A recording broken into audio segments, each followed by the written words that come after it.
Bonsoir à tous, ce soir un JT Vert exceptionnel, on vous emmène avec nous au Tuamotu. Nous sommes plus précisément à Reo, à l'extrême est de la Polynésie française. Ce soir on va vous parler de tortues, de bénitiers. On va vous parler de déchets également, j'ai quelques exemples, là il y en a beaucoup sur les plages. C'est tout de suite dans votre journal.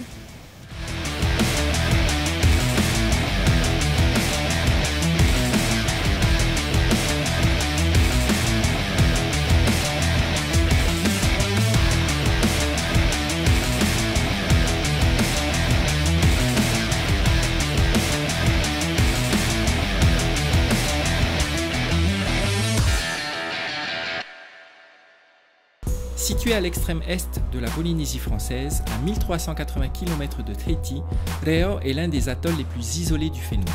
Il y a un vol par semaine. Après 5 heures de vol depuis Tahiti, en passant par Tatakoto et Pukarua, on peut enfin découvrir l'atoll de Reo et son lagon fermé. Comme beaucoup d'autres îles des Tuamotu, Reo vit surtout du copra. Depuis quelques années, une nouvelle activité se développe, l'exportation du bénitier pour les aquariophiles. On est toujours sur l'atoll de Reo, qui est un atoll au lagon fermé. Il faut savoir ici qu'il y a énormément de bénitiers. Ils sont appelés pahiva. D'ailleurs, on est actuellement sur une plage remplie de bénitiers qui ont été ramenés par la houle. Il faut aussi savoir que c'est une ressource qui est assez nouvelle pour l'île. Ça fait environ 4 ans que c'est exporté pour l'aquariophilie. Le lagon fermé de Reo n'est pas très riche en poissons. Sa principale richesse est le bénitier, dont la pêche est réglementée. Il est ainsi interdit de prélever les spécimens de moins de 12 cm. Espèce CITES, son commerce international est réglementé. C'est la direction des ressources marines qui délivre les concessions maritimes permettant de collecter les bénitiers. Une fois collectés, les petits coquillages sont placés sur des plateformes sous-marines pour les faire grossir. Arrivés à la bonne taille, les coquillages sont triés en fonction de la couleur qui détermine le prix du bénitier à l'export. Au mois d'avril dernier, il y a eu une période de réchauffement du lagon.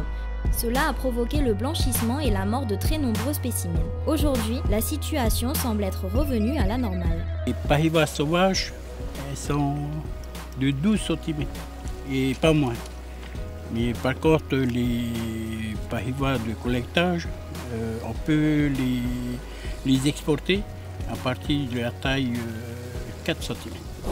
Une autre difficulté est la gestion quotidienne des déchets que génèrent les habitants de l'île. Il n'y a pas forcément de système de tri et chaque habitant essaie de faire au mieux. La problématique s'accentue lorsqu'il s'agit de gérer les déchets que les habitants n'ont pas eux-mêmes générés. On a fait le tour de certaines plages ici, on est très éloigné du village et on retrouve encore des déchets sur les plages. Donc c'est notre vie moderne qui nous rattrape, même dans les lieux les plus isolés de la planète.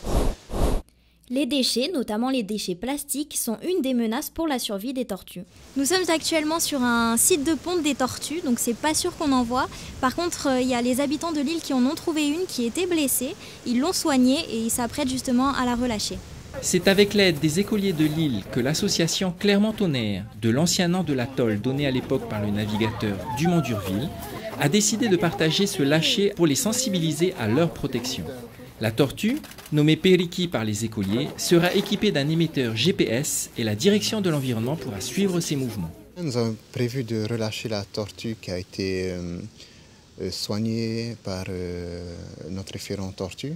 Donc elle a été fléchée au niveau du cou. Aujourd'hui elle est cicatrisée et donc on peut procéder à son lâcher.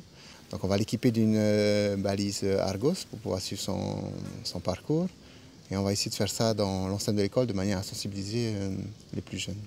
Donc à la base, la balise Argos a été étudiée pour les voiliers. On va dire que maintenant, ça a été étudié pour les animaux, donc pour baliser les animaux. Donc ça peut être posé sur les phoques, ça peut être posé sur les requins, ça peut être posé dans ce qui nous intéresse sur les tortues marines. Donc lorsque la tortue va sortir de l'eau, donc ça sera forcément collé sur la carapace. Lorsqu'elle va sortir, cela va émettre un signal satellite, donc il sera capté sur une carte, une map, sur laquelle va apparaître un point.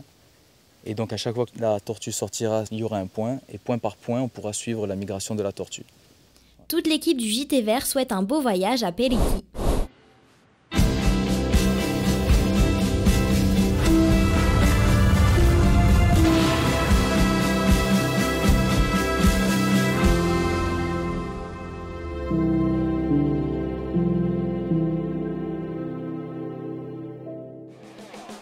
Nous sommes actuellement au Belvédère et avec Solène, nous avons décidé de ramasser les déchets que l'on trouve par ici.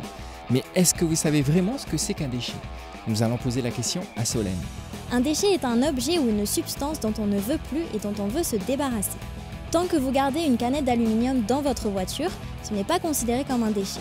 Dès lors où vous la jetez par la vitre ou dans une poubelle verte, ce qui est le mieux, elle se transforme en déchet. Autre exemple, lorsque vous voyez une voiture au bord de la route abandonnée, ce n'est pas forcément un déchet. Peut-être que le propriétaire veut la conserver en souvenir. Tant que le propriétaire n'a pas dit qu'il voulait s'en débarrasser, la voiture n'est donc pas un déchet. Merci Solène pour toutes ces précisions. Vous pouvez poser vos questions en message privé sur la page Facebook du JT Vert. Et tout de suite, nous repartons pour Réan. Voilà les amis, le JT Vert c'est maintenant terminé. On se retrouve la semaine prochaine, même heure, même chaîne. Protégeons notre Fénois. Passez une bonne soirée.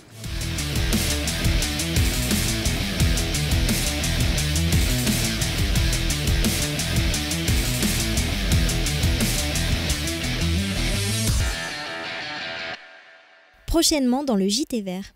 Lancé en 2015 à l'occasion de la participation de la Polynésie française à la COP21 à Paris, le plan de transition énergétique est le document de référence en matière de transition énergétique du Fénois. Nous ferons un premier bilan des objectifs assignés au plan de transition énergétique. C'est prochainement dans le JT Vert.